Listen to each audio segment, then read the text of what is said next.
सभी गायत्री परिजन को मेरा प्रणाम। गुरु सेवा और उसका फल। गुरु की सेवा करने से उसका क्या फल प्राप्त होता है, आइए इसे समझने का प्रयास करते हैं एक कहानी के माध्यम से। महेश धौम ऋषि और उनके शिष्य उपमन्यु, गुरु ने उन्हें गाय चराने और उनकी रखवाली करने का काम दे रखा था। ब्रह्मचर्य का आश्रम था कि ब्रह्मचारी गुरु सेवा करता हुआ गुरुकुल में निवास करे। वह पास के नगर ग्रामों से भिक्षा मांगकर ले आए और उसे गुरु के सन्मुख रख दिए। गुरुदेव उसमें से जो भी उसे दें उसी को खाकर संतुष्ट रहे। उपमन्यु भी इस नियम का पालन करते थे, किंतु वे जो कुछ भी मांग कर लाते थे उसे धाम ऋषि पूरी की पूरी रख लेते थे। उपमन्यु को इसमें से कुछ भी नहीं देते थे। उपमन्यु भी कुछ नहीं कहते थे।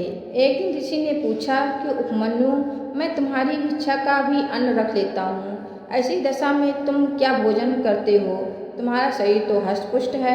उपमन्यु ने बताया, भगवान, मैं दूसरा भिक्षा मांग कर लाता हूँ। ऋषि बोले, या तो तुम अच्छा नहीं करते, इससे गृहस्थों को संकोच होता होगा, दूसरे भिक्षार्थी लोगों को जीविका हरण का पाप लगता होगा। उपमन्यु ने स्वीकार कर लिया कि वे फिर से ऐसा नहीं करेंगे। कुछ दिन बीतने पर ऋषि ने फिर पूछा, उपमन्यु, आजकल क्या भोजन करते हो? उपमन्यु ने बताया, भगवान, मैं इन गायों का दूध पी लिया करता हूँ। ऋषि ने डांटा, गाय मेरी है, मेरी आज्ञा के बिना इसका दूध पी लेना तो अपराध है। उपमन्यु ने दूध पीना छोड़ दिया। कुछ दिन पश्चात जब फिर ऋषि ने पूछा, तब उन्होंने बताया कि अब वो बछड़े का मुख से गिरा हुआ फेंट पी लेते हैं। लेकिन गुरु को उनकी परीक्षा लेनी थी। उन्होंने कह दिया, ऐसी भूल आगे कभी मत करना। बछड़े बड़े दयालु होते हैं, तुम्हारे लिए वे अधिक दूध झाग बनाकर गिरा देते हैं और स्वयं भूखे रहते होंगे। उपमन्यु के आहार के सब मार्ग बंद हो गए।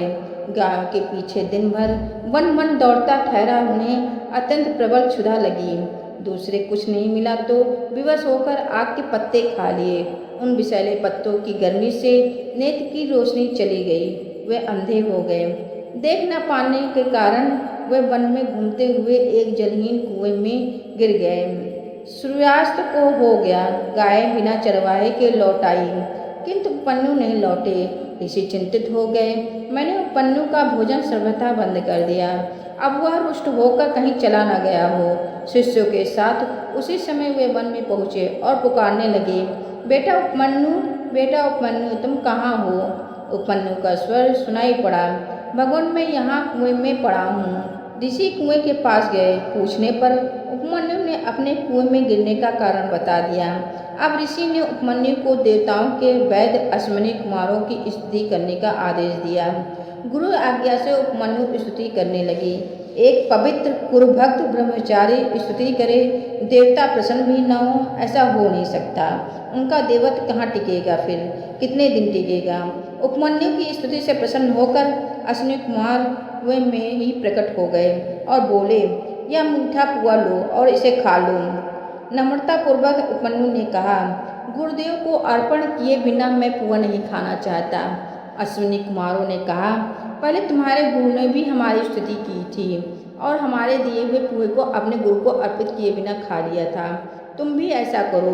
उपमन्यु बोले, गुरुजनों की त्रुटि अनुगतों को नहीं देखना चाहिए। हाँ, आप लोग हमें क्षमा करें। गुरुदेव को अर्पित किए बिना मैं पुआ नहीं खा सकता। अश्विनी कुमारों ने कहा, हम तुम्हारी गुरुभक्ति से बहुत प्रसन्न हैं। तुम्हारे गुरु के दांत लोहे के हैं, परंतु तुम्हारे स्वर्ण के हो जाएंगे। तुम्हारी दृष्टि पहले के समान हो जाएगी। अश्विनी कुमारों ने उपमन्यु को कुएं से बाहर निकाल दिया। उपमन्यु ने गुरु के चरणों में प्रणाम किया। महेश धौम ऋषि ने सब बातें सुनकर आशीर्वाद दिया कि सब वेद और धर्मार्थ तुम्हें कंठस्थ हो जाएंगे। ऐसी है गुरु सेवा, ऐसा है गुरु फल। पंडित श्री राम शर्मा आचार्य। जय गुरुदेव।